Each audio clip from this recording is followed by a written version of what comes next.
Bonjour à tous, bienvenue dans toute une histoire. Madame, mademoiselle, monsieur, bonjour et bienvenue sur notre plateau. Merci pour nos invités. Vous avez raison de les encourager. Merci pour nos invités. Nos invités Isabelle et Jean-Bernard viennent de se marier, d'où les félicitations. Et puis dans la foulée, ils viennent de se séparer, d'où les encouragements. À peine mariés, déjà en crise, ils vont nous raconter pourquoi ils se sont dit oui, puis non en si peu de temps. Même mésaventure pour Pascal, mon autre invité en plein voyage de noces. Sa femme lui annonce qu'elle le quitte pour un autre. Avant de vous marier, faites bien le tour de la question. Et pour vous aider à y voir plus clair, voici l'histoire d'Isabelle et Jean-Bernard. Isabelle et Jean-Bernard se marient le 26 juin 2004, moins d'un an après leur rencontre. Pourtant, depuis quelques semaines, la crise menaçait leur couple. Au moment où je dis oui, là, il m'a regardé, il était stressé, il m'a dit « Enfin, t'as dit une bonne chose ». Ça l'angoissait parce qu'il n'était pas sûr que je dise oui au dernier moment.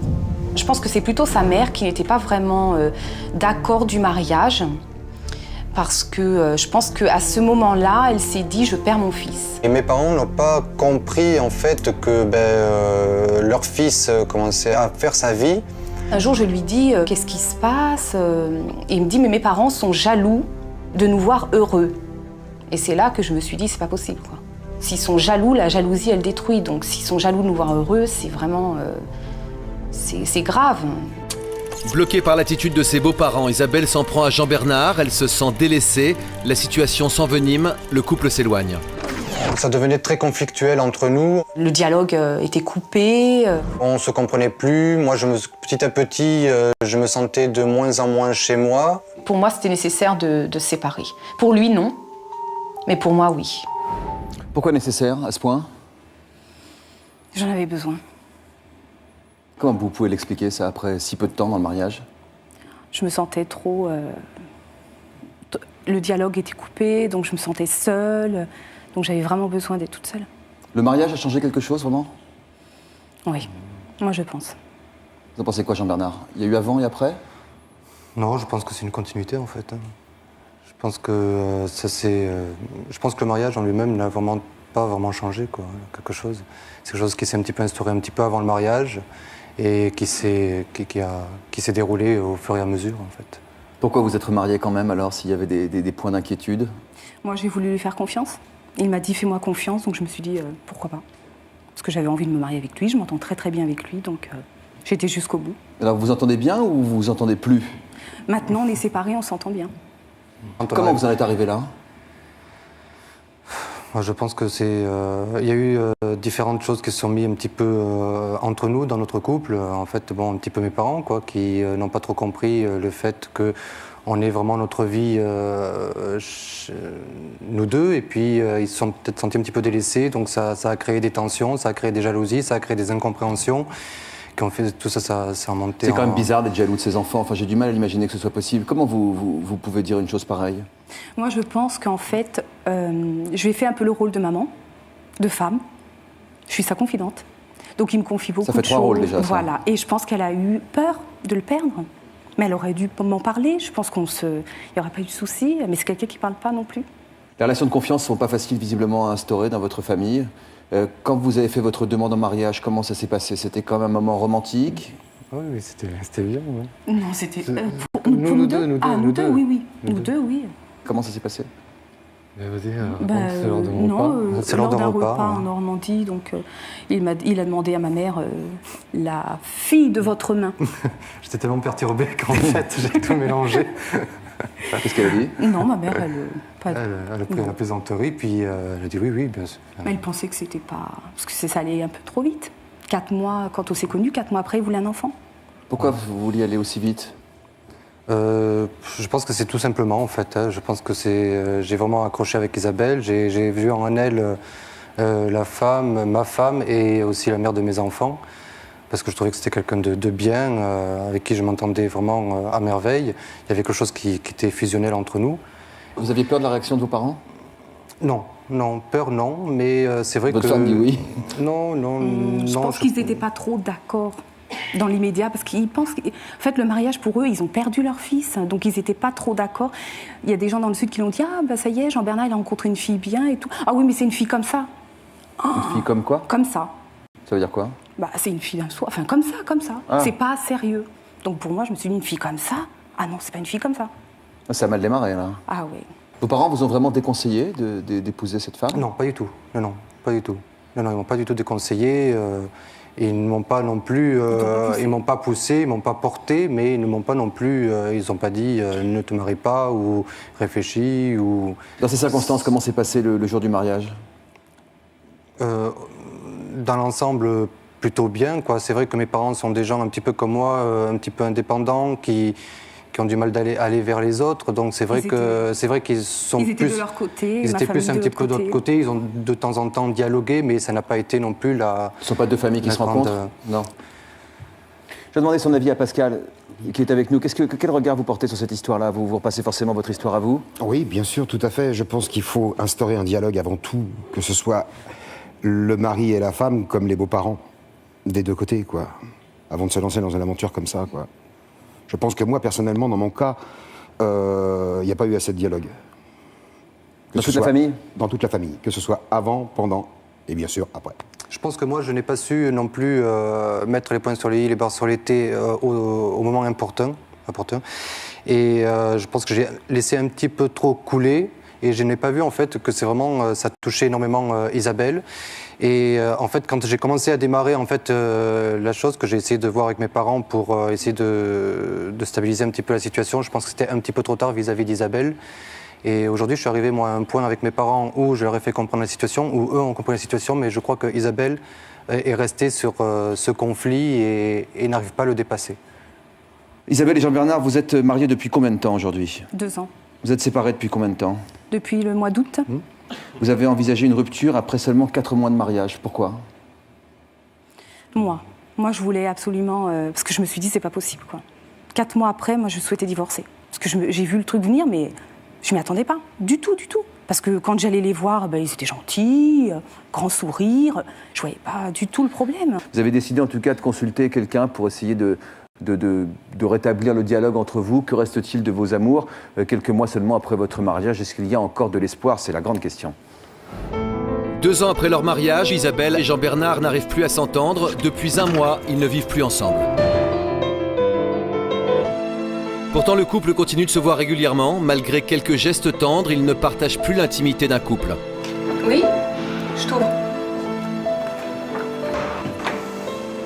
Bonsoir. Allez, ça va? Ça va et toi? Ça va. Tu vas bien? Ça va et toi? Ouais, ça va très bien. Passez une bonne journée? Ouais. Il est très difficile de ne pas vivre sous le même toit en étant marié, car il y a quand même le mariage qui est là, qui est encore présent. Elle est toujours ma femme, je suis quand même toujours son mari. C'est un peu difficile de dire marié-femme. Je pense qu'on est dans une situation où on est plus proche de l'amitié. On discute beaucoup maintenant, plus qu'avant, je pense, mais il reste quand même quelque chose qui est un peu cassé, quoi. Pourtant, l'amour est toujours là. Et c'est pour ça qu'aujourd'hui, Isabelle accepte d'accompagner Jean-Bernard chez un spécialiste. J'ai souhaité rencontrer un psychothérapeute pour essayer de voir si il arrive à discuter plus facilement, chose qu'il n'arrive pas à faire avec moi. Je pense que cette séance, c'est la dernière chance pour sauver mon couple. Je tiens à elle, je suis encore amoureux d'elle. Tout ce que je souhaite, c'est de pouvoir la reconquérir et la retrouver le plus vite possible. Vous suivez? Donc qu'est-ce qui se passe exactement? On est en crise parce qu'il y a eu des petits problèmes par rapport à ses parents. C'est un tout. Mes parents qui se sont un petit peu donc émissés, comme dit Isabelle, dans notre vie. La question c'est de savoir, est-ce que vous pensez qu'il y a une possibilité de renouer une relation? Moi, j'ai du mal à me situer en ce moment. J'ai du mal parce que, en fait, j'ai perdu confiance en lui. Comment rétablir entre vous la confiance? Ça veut dire la possibilité de faire des erreurs, la possibilité de se tromper face à l'autre, sans que l'autre nous tombe dessus tout de suite en disant comment ça se fait, tu n'as pas fait ce que je t'ai dit. C'est fondamental. Les parents, toujours les parents. J'ai l'impression que ça évite aussi de parler de soi-même. Hein. Non mais pour vous deux, je vous dis franchement, vous me montrez lui, il n'y a pas de méchant, il n'y a pas de gentil. Non, mais moi je parle de moi sans... Non mais c'est toujours l'un et l'autre, vous dites toujours c'est de la faute des parents, enfin je veux dire comme si... Vous n'étiez pas des adultes, comme si vous étiez des enfants de 14 ans, qu'on vous empêchait de sortir le soir, ou qu'on vous disait de faire ceci ou cela. Et je pense qu'on peut faire ce qu'on veut si on dit à ses parents pourquoi on le fait. S'il y a beaucoup d'amour, je veux dire, ils seront obligés de l'accepter, parce que qu'est-ce qu'ils veulent? Ils veulent que vous soyez heureux. Mais les choses, je pense qu'ils ont vraiment, qu'ils ont vu, je pense, avec le temps, comme on dit, on ne change pas les gens, mais les gens peuvent s'améliorer. Et je pense qu'avec un travail, entre guillemets, un travail de longue haleine, j'ai réussi à leur faire voir vraiment que j'étais leur fils, qu'ils étaient mes parents, que c'est pas pour autant que je n'avais plus les voir ou que j'aurais plus de communication avec eux, mais que j'avais aussi ma vie avec ma femme et que ça, c'était ma priorité. Il dit qu'il veut vous reconquérir, ça résonne comment en vous? C'est difficile. J'ai perdu confiance. La confiance, c'est... Et l'amour, c'est... Oui, tu sais, pour moi, l'amour, c'est grand. C'est grand. C'est les enfants, c'est la famille, c'est grand. Mais aujourd'hui, je me dis, refaire confiance, c'est... Et quels sont les mensonges les plus graves? Ceux que vous avez du mal à dépasser? Il m'a menti par rapport à son boulot, tu m'as menti par rapport à ton travail. Un jour, il arrive à la maison, donc il était blessé à la main. Et il me dit, je lui dis, mais tu pars bientôt sur le terrain. Donc il devait partir 15 jours. Vous faites quoi comme métier? Je suis militaire. Et donc il me dit, non, je pars pas finalement. Je fais, ah bon? Il me dit non, parce qu'il me dit, mon capitaine, il me fait pas partir parce que je suis blessée.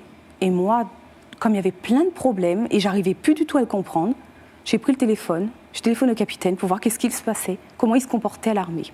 Et son capitaine, il m'a dit, écoutez, il nous a demandé de pas partir parce qu'il a des problèmes avec sa femme. Donc voilà, donc moi j'arrive plus, il me dit des choses, des fois je dis c'est pas vrai. Vous avez dit que vous étiez sa femme quand vous avez appelé? Oui, bien sûr, bien sûr. Donc le capitaine, il n'a pas eu peur de Non. dire madame, c'est un flagrant délit de mensonge. Circulez. Non, donc du coup, petite chose, j'ai du mal à lui faire confiance. Quand vous êtes mariés, vous vous êtes dit que ça allait changer quoi? Vous vous êtes dit que ça allait changer quelque chose dans la famille? Non, moi je me suis dit ça va nous faire avancer, parce que moi je voulais des enfants. Non mais on peut avoir des enfants sans se marier, ça représentait quoi pour vous de vous marier? Moi ça représentait beaucoup. Je me suis dit je me marierai une fois, à l'église, mais une fois. Et j'ai eu beaucoup de demandes en mariage, j'ai dit toujours non. Et je lui ai dit oui. Pourquoi tu fais ça? À quelles conditions ça pourrait repartir aujourd'hui? Je pense qu'il faudrait qu'il fasse il faudrait qu'il fasse déjà un gros travail sur lui. Ouais. Une bonne psychothérapie, je pense. Pour faire sortir quoi? Plein de choses. Parce qu'il a plein de choses à l'intérieur qu'il m'a dit après le mariage. Ça vous en dit trop ou pas assez là? C'est-à-dire par exemple? Mais quel genre de choses? Je peux le dire. Ouais. Le fait qu'il a été adopté.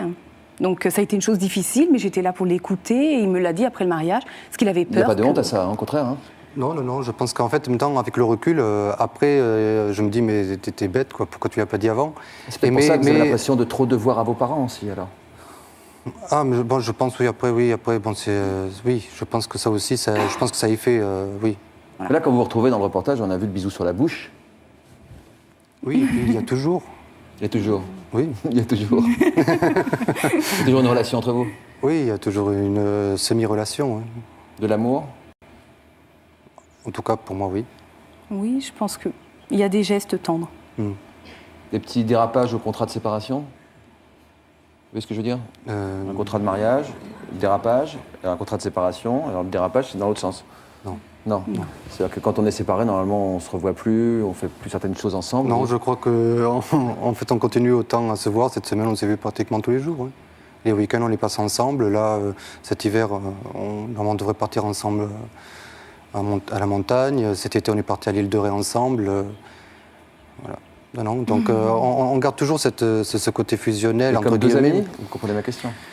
Moi, je pense. Ouais, moi, je pense que ça devient plus de l'amitié parce qu'il m'appelle voir jusqu'à minuit le soir. Qu'est-ce que tu fais? Enfin, on voit qu'il a besoin. Hier, il m'a encore demandé, tu passes? J'étais fatiguée. Il me dit, bon, allez, je passe te voir.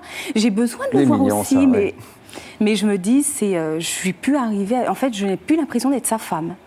Pourtant, vous êtes mariée aujourd'hui. Oui, bien sûr. Vous êtes mariée femme. On continue la discussion dans une minute avec d'autres couples à peine mariés, déjà en crise. Ils ne savent plus où ils en sont. C'est compliqué la vie parfois. Hein.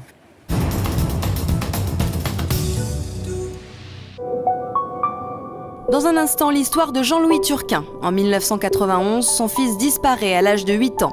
Dès le départ, pour la brigade des mineurs chargée d'enquête, c'était forcément moi qui étais responsable de la disparition de notre fils.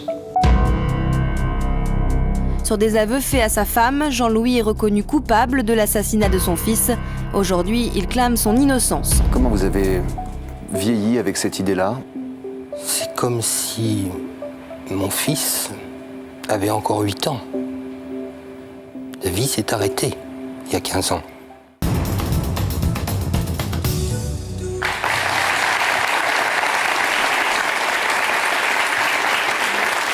Audrey est avec nous. Bonjour Audrey. Bonjour. Il vous a fallu un mariage pour ouvrir vos yeux sur la vraie nature de votre mari, c'est ce que vous nous avez dit Oui, en préparant cette émission. Combien de temps vous avez vécu ensemble avant de vous marier? 6 mois. C'était assez, suffisamment? Non, pas du tout.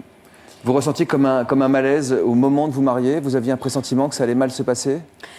Très honnêtement, et je me rends compte davantage en entendant la présentation de leur histoire ce couple, c'est que quand on a des choses qui nous tracassent dans l'esprit et quand on a des doutes qui sont dans notre esprit concernant notre conjoint ou notre futur conjoint, eh bien, c'est pas des choses qu'il faut écarter. Parce que quand ça se réitère dans l'esprit, ben, ça veut dire qu'ils existent réellement. Et que finalement, parfois, le mariage, ça ne fera que les accentuer. Je crois qu'il faut pas se voiler la face. Moi, je l'ai fait. Je l'avoue aujourd'hui, peut-être 2 ou 3 mois avant mon mariage, je me suis posé beaucoup plus les questions que je me posais avant. J'ai eu peur parce que la date butoir approchait et que... Qu'est-ce qui vous faisait penser que ça pouvait mal se passer ou qu'il y a des choses qui n'étaient pas dites clairement? Non, mais moi, je crois qu'il faut pas se cacher quelque chose. C'est que lorsque 2 êtres décident de passer une vie entière ensemble, c'est qu'il faut qu'ils aient les mêmes perspectives d'évolution. Et parfois... la même éducation si possible, les mêmes bases, parce que... Ou complémentaires.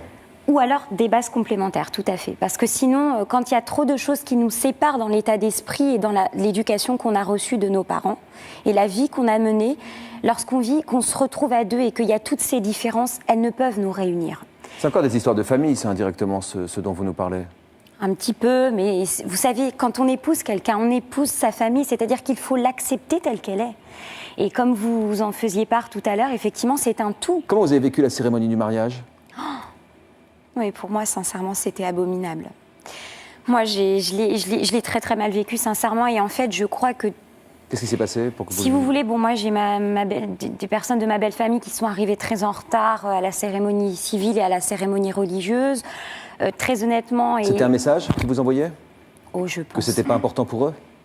Non seulement que c'était pas important pour eux, le mariage de leur fils, mais de surcroît que je n'étais pas acceptée. Au moment de la cérémonie du mariage, vous avez senti que ça allait ou... Non, mais moi, j'étais follement amoureuse. J'ai fait un mariage d'amour et je tiens à le préciser. Je n'ai pas de regret par rapport à ça parce que je suis allée au bout de mes sentiments. Ça, par contre, j'en suis fière. Parce qu'il faut le faire aussi parfois. Il faut aller au bout des choses. Qu'est-ce qui vous a dit le soir de votre noce qui vous a vraiment fait donner l'impression que vous découvriez quelqu'un que vous connaissiez pourtant bien? Je vais vous le dire. Écoute, maintenant, je t'ai fait le mariage que tu voulais. Tu me prends plus la tête. Ah, c'est romantique. Vous le constatez vous-même. Comment vous avez réagi? J'ai eu très mal, mais je suis quelqu'un de fort. Et je me suis dit, c'est pas grave, tu vas tenir le coup, on va lutter. Parce qu'il faut lutter dans un couple. Hein. Vous avez l'impression d'avoir changé de personnage en face de vous après le mariage? Non. Parce que je savais pertinemment à qui j'avais affaire, mais que lorsqu'on est amoureux, je le redis, on se voile la face. Et vous que saviez ça, sans c'est pas savoir, bien. alors? Mais Vous en aussi, revanche, Pierre, vous saviez sans savoir? Enfin, Vous vous doutiez que ça allait mal se passer? Et vous y avez été quand même? Vous êtes parti combien de temps après le mariage? 9 mois. Comment vous êtes parti? Dans la précipitation. C'est-à-dire que j'ai quand même essayé de trouver le dialogue. J'ai essayé de dialoguer parce que j'ai besoin de ça, personnellement. Mais j'étais face à un mur et qu'à chaque fois que j'essayais de trouver des solutions à des problèmes qui étaient vraiment omniprésents, j'avais affaire à un mur. Donc quand on a affaire à un mur, on prévient 1 fois, 2 fois, 3 fois. Et après, on s'en va. C'est fou comme le mariage peut quand même ouvrir les yeux sur des choses qu'on n'a pas envie de voir. C'est fou parce qu'il se dit des choses dans un mariage, on se dit toujours est-ce qu'on entend bien ce qui se passe? On se promet l'amour pour toujours, toujours, toujours, toujours. et alors qu'on n'est pas vraiment sûr ou qu'on a même parfois des mauvais pressentiments. Évidemment, ce n'est pas la majorité des cas. Je vais donner la parole à Maître Michel Appelbaum. Où est-ce que vous êtes, Maître? Bonjour. Bonjour. D'après ce que vous observez, vous êtes avocat et spécialiste des affaires familiales. Qu'est-ce qu'il faut savoir, attendre avant de s'engager pour de bon? Bien. La notion de mariage a énormément évolué avec le temps. C'est vrai que pendant de nombreuses années, c'était la réunion de deux familles, de deux esprits économiques. Et d'ailleurs, souvent, les deux époux ne se connaissaient pas et c'est les deux familles qui se mariaient par leur intermédiaire. C'est avant-hier, ça. Mais nous voyons encore qu'aujourd'hui, ce litige entre familles est évoqué dans les deux histoires qui vous sont aujourd'hui rapportées. Donc c'est quelque chose qui est vraiment réel, qui existe. Or, le mariage, comme vous l'avez indiqué, a évolué. C'est la réunion de deux personnes qui sont amoureuses. C'est vrai que l'élément passionnel, l'élément amoureux, nous paraît aujourd'hui plus important d'un point de vue social que de la réunion de deux familles. Or, comme l'a indiqué Audrey immédiatement, l'aspect passion a un élément négatif, c'est qu'on ne voit pas ou on ne veut pas voir quelle est l'autre personne en face de soi. Le mariage, comme on vous l'a aujourd'hui indiqué, vous avez vu, on a parlé très peu d'amour, en tout cas dans le premier couple. C'est pas les sentiments, aujourd'hui on ne les évoque pas ouvertement. Ce qui bloque, non, c'est pas les sentiments, j'ai l'impression. Voilà, c'est tout l'environnement qui va avec. Et vivre avec une personne au quotidien, dans notre société qui est quelquefois individualiste. C'est vrai, lorsqu'on est célibataire, socialement c'est plus difficile, chacun a des revenus, a le pouvoir de s'assumer seul, on arrive très facilement à un conflit. Légalement, est-ce qu'on a le droit de divorcer le lendemain de son mariage? Oui, la loi a changé. Effectivement, la loi de 2004, qui s'applique depuis le 1er janvier 2005, fait que maintenant, on peut demander le divorce dès le lendemain de son mariage. Isabelle et Jean-Bernard, vous regardez maintenant l'histoire de Valérie et Samy, qui vous donnera, j'espère, des idées et des pistes de réflexion pour votre avenir. Et je vous souhaite vraiment un bon avenir. Ça n'a pas toujours été simple entre eux, loin de là. Ils ont enduré des disputes, des crises, des larmes, et ils sont là aujourd'hui. Valérie et Samy se rencontrent en juin 1994. C'est l'amour fou, mais entre eux, tout va trop vite. Au bout de deux mois, maxi 2 mois, il est venu à la maison, il a lâché son appart et il est venu à la maison. En l'espace d'1 mois, on a eu envie d'avoir un enfant ensemble. Valérie tombe rapidement enceinte. À la naissance de leur fille, les premiers problèmes apparaissent dans le couple. La vie sexuelle ne m'attirait pas plus que ça. Je n'éprouvais pas de plaisir en faisant l'amour. Petit à petit, j'ai laissé se dégrader la situation. C'est moi qui craque au bout de 3 ans, qui la supporte plus et je décide qu'on se sépare. Une semaine après qu'on soit séparés, il a une aventure, on va dire, charnelle. J'ai ressenti de suite que je plaisais et ça m'a énormément rassuré. Ça m'a énormément blessée parce que je me suis dit, même si je ne lui ai pas donné tout ça pendant toutes ces années, finalement il n'y a que ça qui compte. Désemparée, Valérie décide elle aussi d'avoir une aventure. Et je me suis dit, ouais, je la perds vraiment là. Samy réalise alors que Valérie est vraiment la femme de sa vie. Pour la récupérer, il la demande en mariage. Quand j'ai dit oui à Sam, je me suis pas dit ça ira mieux. Je pense pas que ce soit le fait de ne pas être marié avant qui ait fait que ça n'allait pas. Malgré la crise qu'ils traversent, Valérie et Samy se disent oui, mais le mariage ne changera rien à leur relation. On se parlait juste pour dire ce qui allait pas finalement. On a continué à descendre petit à petit. On a Valérie et Samy de venir nous rejoindre et puis nous apporter leurs éclairages. Bonjour, ça va? Bonjour, monsieur. Bienvenue. Qu'est-ce que vous cachez derrière vous? Ah oui, d'accord. C'est des choses qu'on n'a pas le droit de montrer à la télévision. Ouais. Ça se mange pas, ça se fume, d'accord. Se marier alors qu'on est en pleine crise, c'est bizarre, non? Ça peut sembler bizarre, effectivement. Qu'est-ce qu'on en espère dans ces cas-là du mariage?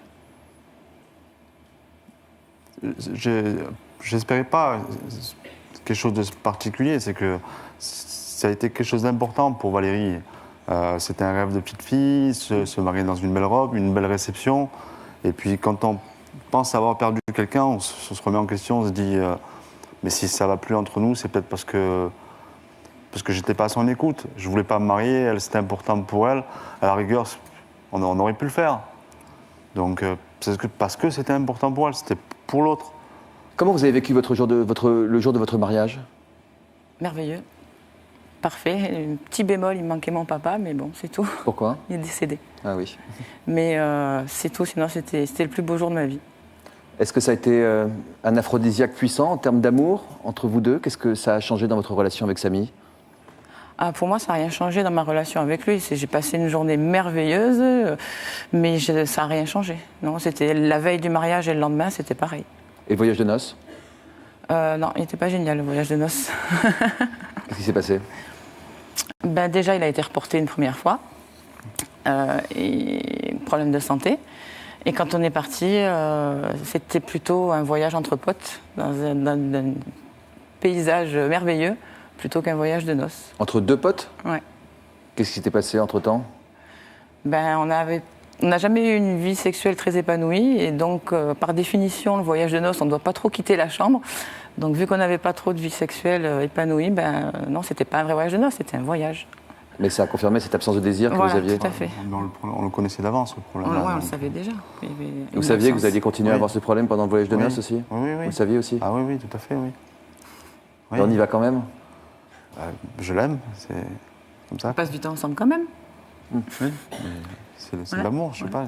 Et puis après, on persévère, on se bat, ce que vous avez fait. Le résultat s'est fait attendre, mais ça valait le coup. Pendant 10 ans, je n'ai pas eu de plaisir au niveau de la sexualité avec mon mari parce que je me contentais et je me concentrais surtout sur lui donner du plaisir. Si Valérie ne prenait pas de plaisir, c'est qu'elle n'avait pas confiance en elle. C'est grâce à l'amour et à la patience de Samy et à force de discussions qu'elle a enfin réussi à s'épanouir. Je me suis un petit peu plus libérée et autorisée à être moi-même. Et puis on a fait l'amour comme un couple normal. Et du coup, j'avais envie. Je l'ai toujours désiré. Ce qui est bien pour moi aujourd'hui, c'est de pouvoir le vivre complètement, quoi. Qu'il n'y a plus de frustration.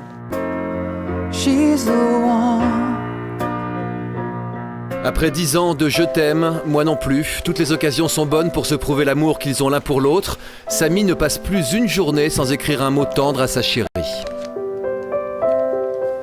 Le dernier en date, il est là, c'est pour ça que je m'en souviens. C'est le dernier en date.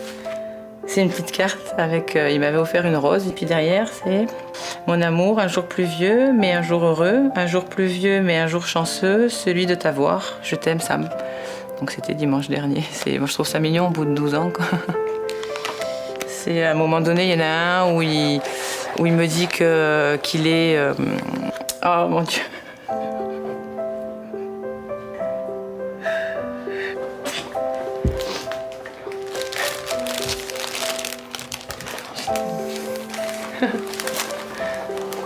Je suis en train de lire tes mots.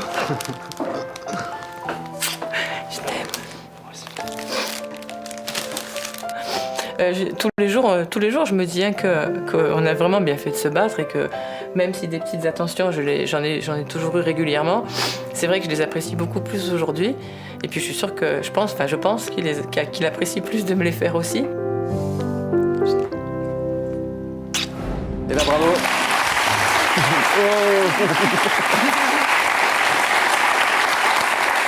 Ouais, vous dites que vous êtes passé tout près de vous louper, quoi. Ouais, c'est fou, hein. Ouais, vraiment tout près, ouais. Comment ça se fait, ça? Merci, chérie. Moi, pour ma part, en tout cas, c'était une évidence dès le départ, c'est je l'aime. Mais après, c'était ça, j'aime pas chez elle. Ça, j'aime pas. Les bordéliques, moi, je suis plutôt ordonné, ça, j'aime pas, ça, j'aime pas, ça, j'aime pas. Et puis, il y a beaucoup de choses qui prennent le pas et on se dit... Et puis, c'est au jour le jour, je la supporte plus. Et puis, on essaye de changer l'autre. Il faut surtout pas ça, quoi. On prend le bloc. Voilà, il faut être soi dès le départ et prendre l'autre. L'aimer pour elle ou pour lui, pas l'aimer pour soi, quoi. Alors, vous avez dit non aux relations sexuelles pendant un bout de temps. Et puis, un jour, c'est vous qui avez été vers Samy. Qu'est-ce qui s'est passé ce jour-là chez vous? Dans ma tête? Ouais. Je me suis dit, si j'arrive à être moi-même et si j'arrive à avoir confiance en moi déjà à l'extérieur, dans la vie sociale, dans la vie professionnelle, tout ça, je peux être aussi moi-même et accepter de recevoir. Et comme je disais dans le reportage, j'étais focalisée sur lui donner.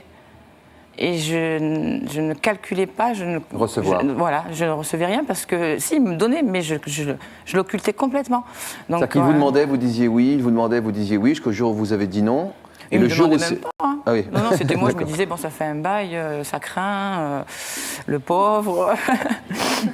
Donc, ça y est, il faut faire ton travail d'épouse, de femme. C'est pas gay, hein? Non, c'est pas, non, c'est Et vrai un jour, que ça se déclique, vous avez découvert du désir pour votre mari, l'amour que vous avez pour lui. Et j'ai voulu essayer en étant réceptive au plaisir qu'il pouvait me donner, alors qu'il m'en a toujours donné, mais je me suis dit, cette fois-ci, je vais être réceptive. Je ne vais pas me focaliser sur ce que je lui donne. Et j'ai beaucoup apprécié.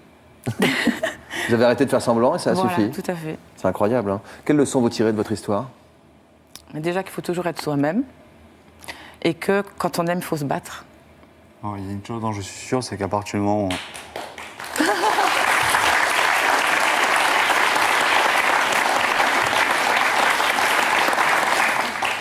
À partir du moment où on aime une personne, je suis persuadé que c'est pour la vie. Pascal va nous raconter son histoire aussi. Les mariages sont pleins de rebondissements. Pascal, quel souvenir vous gardez de votre rencontre avec votre ex-femme? Ah, ça s'est très très bien passé, la rencontre, tout était très bien, ça a été fait sur un coup de foudre qui a été réciproque et tout s'est fait très très vite. Vous l'avez demandé en mariage, elle vous a dit oui tout de suite? C'est elle qui m'a demandé en mariage. C'est elle qui vous... C'est elle qui m'a demandé en mariage. Elle m'a demandé en mariage parce qu'elle m'a dit un jour, elle avait un humour très très noir, qu'elle n'avait jamais trouvé un meilleur esclave que moi. Et ça, elle vous l'a dit bien plus tard? Non, elle me l'a dit avant le mariage. Elle m'a dit, je vais te demander en mariage parce que je n'ai pas trouvé un meilleur esclave que toi. Et comment vous avez réagi à ça? Oui, mais ça, c'était de l'humour. C'était son humour à elle, donc on plaisantait comme ça. Moi aussi, non, mais c'est vrai. Moi aussi, j'ai un humour noir. Rien de sexuel là-dedans dans ce que Comment? Rien de sexuel dans ce que vous dites là? Non, pas du tout. Non. Et puis voilà, quoi. Qu'est-ce que ça représentait pour vous de vous marier quand elle vous a demandé? Oh, bah, je pense que comme tous les couples qui se marient, j'envisageais de faire un enfant, de créer une famille, d'avoir une maison. Je voyais tout, je sais pas, comme tout le monde, je pense. Je suis quelqu'un d'entier, comme la jeune fille à côté de moi, quoi. Et qu'est-ce que le mariage a changé? Ah bah après, ça s'est dégradé. Je sais pas, ça a été très très rapide. Comment elle vous a dit qu'elle voulait se séparer ensuite? Comment elle m'a dit qu'elle voulait se séparer? Je sais qu'un soir, elle a été dans la cuisine et elle s'est mise en pleurs. Alors donc j'étais la voir, je lui ai dit écoute, on n'est plus des enfants, je vois pas pourquoi tu pleures. Elle m'a dit voilà, j'ai rencontré quelqu'un sur le site du travail. Et vous étiez mariés? Oui, on était mariés. Je lui ai dit c'est qui cet homme-là? Elle m'a dit voilà, c'est un homme qui a 50 ans, qui est marié, qui a 3 enfants, qui a une maison, qui a une vie bien installée, il veut tout quitter pour moi. Je lui ai dit écoute, je pense qu'il voit en toi une certaine beauté, une certaine jeunesse et qu'il veut juste essayer d'avoir une aventure éphémère avec toi et que ça va s'arrêter là. Il y avait très peu de dialogue, comme on en revient tous avec tout le monde, quoi. Il y avait très très peu de dialogue. Ça s'est passé. Et puis après, il y avait un collègue à moi, pratiquement l'un de mes meilleurs collègues, qui venait la chercher tous les matins en bas de la maison, parce que moi j'étais pas véhiculé, on n'était pas encore véhiculé à l'époque, et ce monsieur avait lui aussi dans sa vie il avait des problèmes avec son couple. Et certainement, quand ils allaient bosser ensemble, ils devaient certainement se raconter les problèmes qu'il y avait, et résultat final, ils sont ensemble aujourd'hui, quoi. Ils sont ensemble aujourd'hui? Ils sont ensemble aujourd'hui avec un enfant. Peut-être 2, je sais pas. Quelle leçon vous tirez de cette histoire, vous? Je pense que si je ne m'étais pas marié, peut-être que ce serait passé différemment, je sais pas. Vous avez l'impression d'avoir été un jouet un peu? Oui, tout à fait. Vous en êtes où aujourd'hui? Ça va. Vous avez une alliance? Oui, celle de la liberté. Et vos sentiments pour elle, ils en sont où? Moi, je crois que je l'aime encore. Plus de 10 ans après? Ouais. Attention au mal qu'on fait aux autres, hein, quand même. Hein. C'est des choses sérieuses. Attention au mal qu'on fait autour de soi. Après ce message, nous retrouvons un autre invité dans notre émission d'aujourd'hui, Jean-Louis Turquin. Vous vous souvenez de cet homme accusé d'avoir assassiné son fils de 8 ans. Jean-Louis Turquin vient de sortir de 10 ans de prison il y a quelques semaines. Il clame son innocence, la justice le considère encore comme un père assassin. Il vient s'expliquer pour la première fois sur le plateau de Toute une histoire. C'est dans un instant. Désespéré, vous vous êtes vengé de votre ex qui vous a quitté. Vous êtes en couple et vous êtes maladivement jaloux. Vous avez changé d'apparence physique suite à un accident ou une maladie. Pour nous raconter votre histoire, contactez-nous au 01 53 84 30 08 ou connectez-vous sur le site de l'émission. Prochainement dans Toute une histoire, l'histoire d'Edith et Maurice. Ils ont adopté 10 enfants handicapés. Allez les parents, venez ici! Quand on a le cœur un petit peu ouvert, on a du mal à laisser un enfant sur le bord de la route. C'est une histoire d'amour et on le vit comme ça. Et aussi l'histoire de Michel. Après avoir eu 7 filles, il a une demande à faire à sa compagne. Cette fois-ci, c'est moi qui voudrais te demander si je peux avoir un 8e enfant.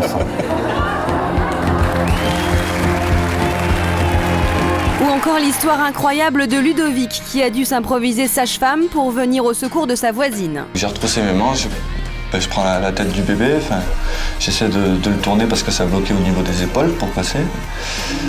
Et je l'ai accouché. Vous saviez que vous étiez capable de tout ça, vous? Non, pas forcément, non. Et vous êtes dit 3, 4, on y va? Oui, je lui ai dit que ça allait bien se passer, mais j'en pensais pas un mot.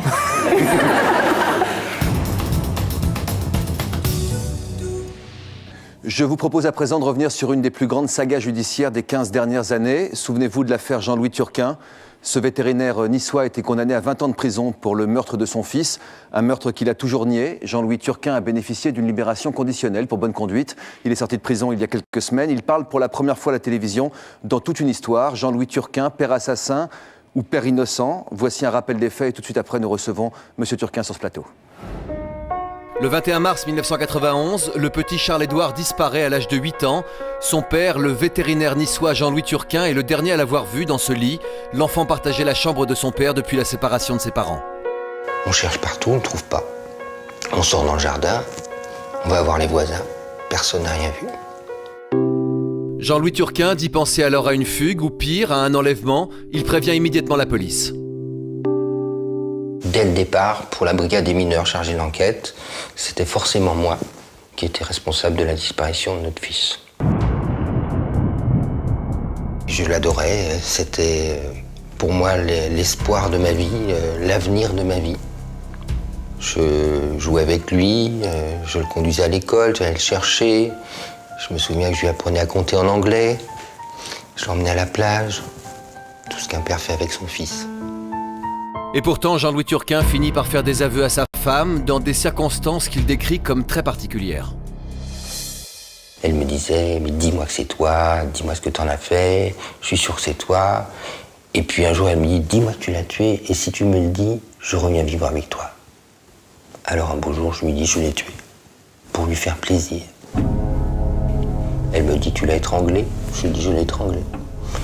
Elle me dit, tu l'as enterré? Je lui dis, je l'ai enterré. Et elle me dit, si tu me répètes toute l'histoire, dimanche, je reviens te voir. Je reviens à la maison. Et je répète l'histoire. Et elle m'enregistre. Et le dimanche, c'est pas elle qui se présente, c'est la police. Jean-Louis Turquin est alors placé en détention provisoire. 6 ans plus tard, à son procès en assises, ce sont ces mêmes aveux qui seront retenus contre lui. Je pensais que le procès pourrait permettre de faire éclater la vérité. Et certainement pas de me condamner, puisque moi je savais que j'étais innocent, que je risquais rien. À l'époque, je pensais que la justice ne pouvait pas se tromper. Mais en réalité, maintenant je sais qu'elle peut se tromper. Le verdict tombe le 22 mars 1997. Jean-Louis Turquin est reconnu coupable de l'assassinat de son fils. Il écope de 20 ans de réclusion. Pour moi, la vie s'est arrêtée là. Je n'entends que ces mots, coupable et 20 ans. Alors que je ne sais pas où est mon enfant. Monsieur Turquin, bonjour. Bonjour. Bienvenue sur notre plateau. Alors vous le savez, aux yeux de la société, aux yeux de la justice, vous êtes coupable et vous avez été condamné à 20 ans de prison. Qu'est-ce que ça vous fait d'entendre ça encore aujourd'hui? Pour moi, voyez-vous, l'important, c'est mon enfant. C'est savoir où il se trouve. Peu importe que j'ai été condamné finalement. Ça ne m'intéresse plus. Ce qui m'intéresse, c'est de savoir où est mon fils, ce qu'il est devenu, s'il est toujours vivant. C'est la seule chose qui m'importe. Il ne s'agit pas de refaire le procès, bien sûr, mais essayer de comprendre ce qui a bien pu se passer. Vous disiez faire confiance dans la justice de votre pays. Je pense que c'est moins le cas aujourd'hui, de votre point de vue, évidemment. D'essayer de voir aussi une chance de pouvoir retrouver votre fils. Quand vous y pensez aujourd'hui, vous pensez à quoi? Vous pensez qu'il est vivant? Il y a plusieurs hypothèses. Évidemment, la plus plausible est qu'il soit vivant, effectivement. Comment est-ce qu'on peut avouer avoir tué son fils quand on prétend que ce n'est pas le cas? C'est tellement grave et tellement impossible à imaginer. C'est tout à fait vrai. Et bon, aujourd'hui, je comprends l'absurdité de tels aveux. Mais à l'époque, il fallait bien voir les relations qui étaient les miennes avec mon ex-épouse. J'aimais mon ex-épouse. C'est des choses qui arrivent. Ça arrive, j'espère assez souvent, mais enfin, en tout cas, je l'aimais. Et l'amour rend aveugle? Vous faites dire n'importe quoi? C'est pas exactement ça, mais je pense que la police s'est servie de mon ex-épouse pour tenter de me faire avouer n'importe quoi. Vous en étiez où de vos relations à tous les deux au moment de ce qu'on peut appeler la disparition, disons, entre guillemets, de votre fils? Elle avait quitté le domicile conjugal environ 1 mois avant la disparition de notre enfant. Qui continuait à vivre chez vous? Tout à fait. Tout à fait. Il y avait ses parents à elle, qui habitaient une partie de la maison, et moi, j'étais dans l'autre partie avec mon fils. Qu'est-ce qui s'est passé quand vous avez compris qu'on vous accusait vraiment délibérément d'avoir tué votre fils? J'ai pas compris, j'ai crié, enfin... C'est vrai que dans la brigade qui s'occupait de l'enquête, il y avait une amie de ma femme, qui était également une amie qui venait à la maison de temps en temps, et cette amie m'a dit « Tout le monde sait que c'est toi, le premier jour ». Et je lui ai dit « Comment peux-tu penser une chose pareille ?» Et on avait l'impression que la police, dès le premier jour, avait orienté son enquête uniquement sur moi. Probablement par facilité. Ça, vous habitiez seul avec lui? Parce que j'habitais seul avec lui, et qu'il a disparu la nuit. Sans laisser de traces? Alors il y a eu des traces quand même. C'est vrai que la police n'a fait aucune recherche. Quand ils sont arrivés le matin du 21 mars, ils n'ont relevé aucune empreinte. Mais il y a eu une brigade canine qui est venue.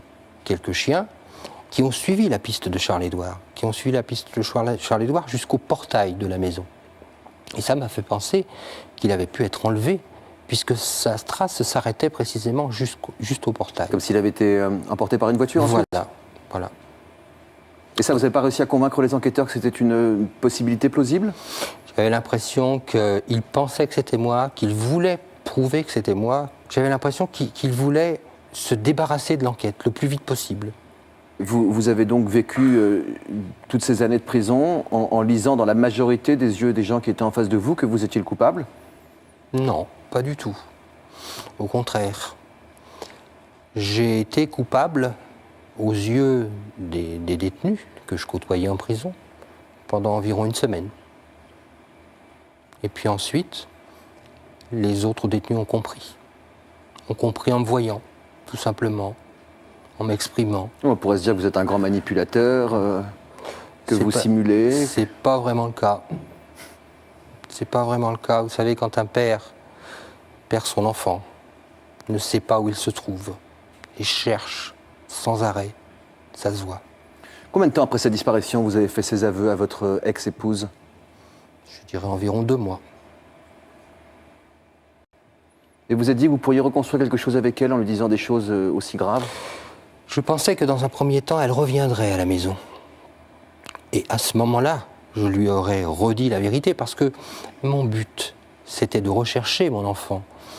Même si je lui ai dit, effectivement, que je l'avais tué. En fait, c'était faux. C'était simplement pour lui faire plaisir, pour qu'elle revienne. Et une fois qu'elle serait revenue à la maison, je lui ai dit, Michel, cherchons notre fils. Ça, c'est la version de la manipulation que vous avez toujours défendue et qui n'a pas été retenue. Le juge ne vous a pas cru, le jury d'assises ne vous a pas cru? Apparemment, le jury d'assises n'a pas tout entendu. Je pense que le président de la cour d'assises a orienté les débats dans un sens parfaitement inéquitable. Alors, le 22 mars 1997, vous avez donc été condamné à 20 ans de réclusion, ce qui est colossal, évidemment, mais ce qui est justifié, évidemment, si on a tué son fils unique, ce que la justice vous a reproché. Donc, Charles-Édouard, pendant toutes ces années de prison, vous n'avez cessé de clamer votre innocence et vous avez continué votre propre enquête à distance. On va voir comment.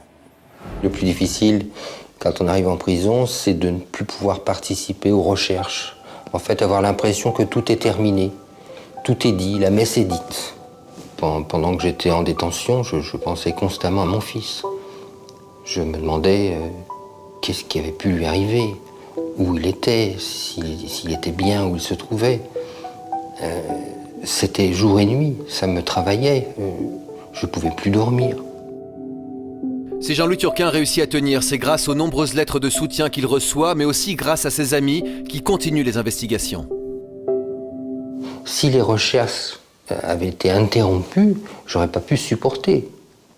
Et par conséquent, les recherches qui ont été effectuées à l'extérieur par le comité de soutien étaient une source d'espoir. Ces recherches, c'est Yves Firmin qui les coordonne. Ce vieil ami de Jean-Louis s'est toujours battu en sa faveur. C'était quelqu'un qui aimait son enfant ensuite, dès le baptême, il était très fier de son enfant. C'est un vétérinaire qui a arrêté ses consultations l'après-midi pour aller chercher son enfant à l'école.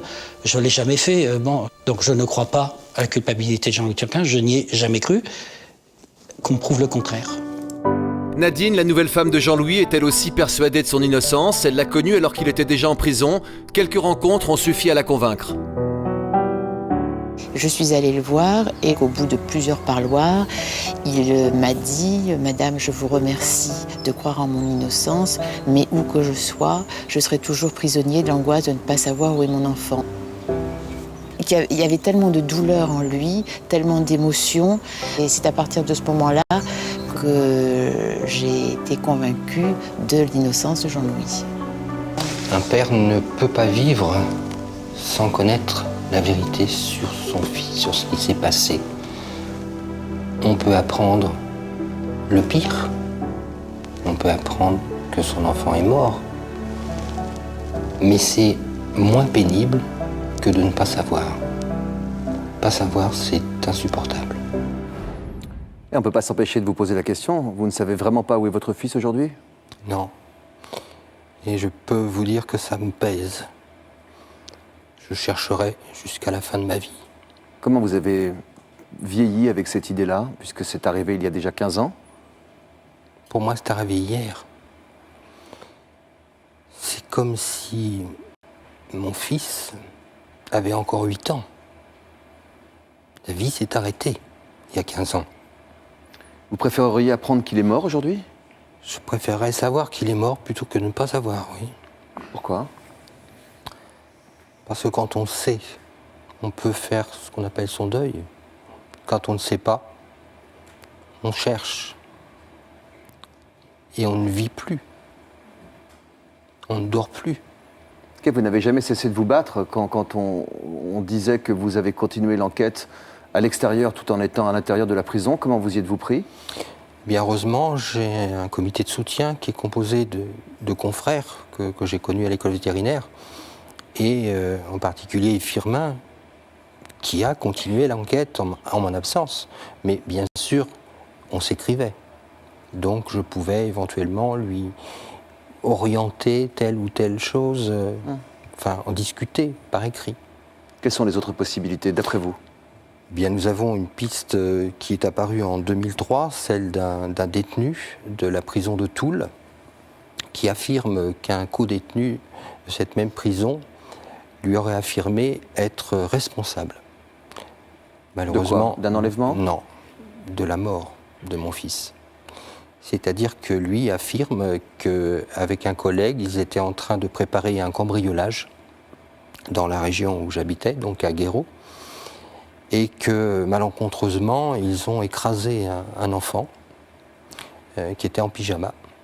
Qui serait parti seul dans la nuit, comme ça ? Non, le petit matin, au lever du jour, juste au moment où Charles-Édouard, justement, partait de sa chambre pour rejoindre son petit chien qui se trouvait chez ses grands-parents.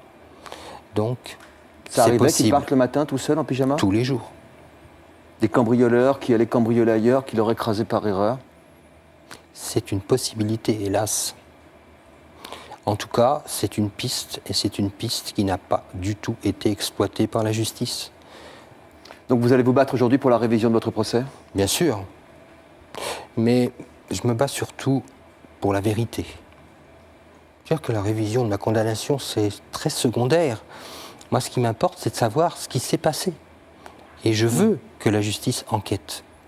Jean-Louis, vous savez pertinemment que même si vous clamez votre innocence, beaucoup de gens pensent en face de vous que peut-être vous êtes coupable, que la justice et la société, un jury populaire vous a désigné comme tel. Comment vous vivez avec cette idée-là, vous ? Je pense que vous êtes un des rares cas où on ne peut pas se mettre à votre place. Ça m'est complètement égal. Ça m'est complètement égal.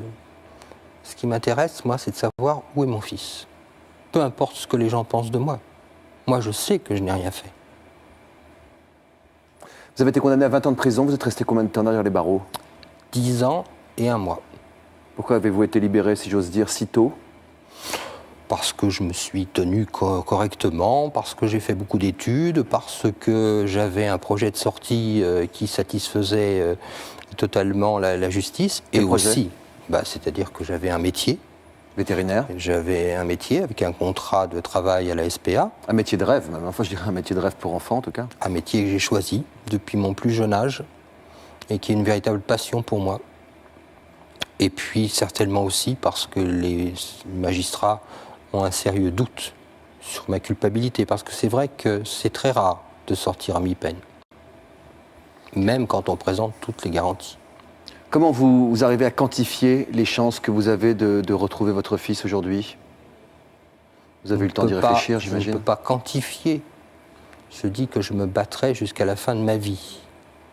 Je ne sais pas si j'y arriverai. Mais en tout cas, je sais que je me battrai. Sous les yeux de celle qui vous aime et qui vous accompagne aujourd'hui? Bien sûr. Avec Mais ses vous savez encouragements? que Nadine a été mon espoir et c'est elle qui m'a permis de survivre. Je pense que si Nadine n'avait pas existé, je ne serais pas en train de vous parler actuellement. Que représente cet entretien que nous faisons aujourd'hui ensemble pour vous? Pour moi, je veux essayer de communiquer parce que je pense que c'est la seule façon d'aboutir à ce que je veux, c'est-à-dire la vérité. Je pense que pour la justice, l'affaire est close. Pour moi, elle ne l'est pas. Merci en tout cas pour votre entretien. Merci de votre confiance et j'ai envie de vous dire bonne chance. Merci madame et à la prochaine fois.